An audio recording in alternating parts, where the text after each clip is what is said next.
Antifa beats journalists. Antifa attacks our police stations. They attack our courthouses. They dox our law enforcement officers. No more.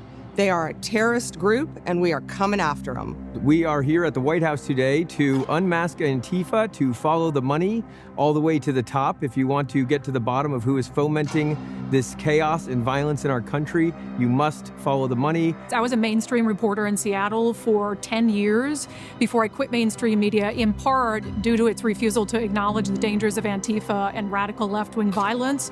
Part of the problem that we have is that a lot of people refuse to believe that Antifa is real, is just a made-up thing, but I have seen them.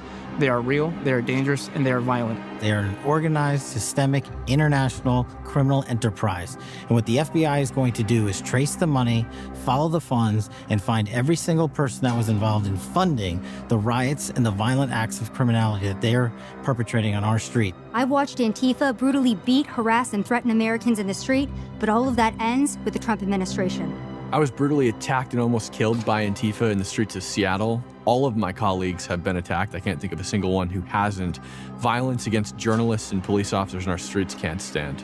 Just days ago, I was in the Portland jailhouse, and now I'm in the White House. This administration is built different, and Antifa's days are numbered. And I want to thank President Donald Trump for designating Antifa a terrorist organization, and I'm looking forward to the FBI and the DOJ hunting down these people like the terrorists that they are. All I gotta say, it's a bad day to be Antifa. And Antifa's days of using violence and intimidation against their political opposition are over. And I've continued to report on them over the years, despite the threats of violence and actual violence that's happened, because I owe a thank you to this country, the United States, for settling my parents who were victims of communism in Vietnam. 1 month ago, Charlie Kirk was murdered by a violent leftist.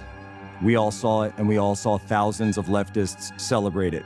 Antifa symbols were found on the bullet casings of the gun used to shoot and kill my friend. We won't take it anymore. President Trump is not going to stand for it. And I'm so grateful that we have a leader in the White House that understands how we need to fight these sophisticated networks and how we need to take these terrorists out.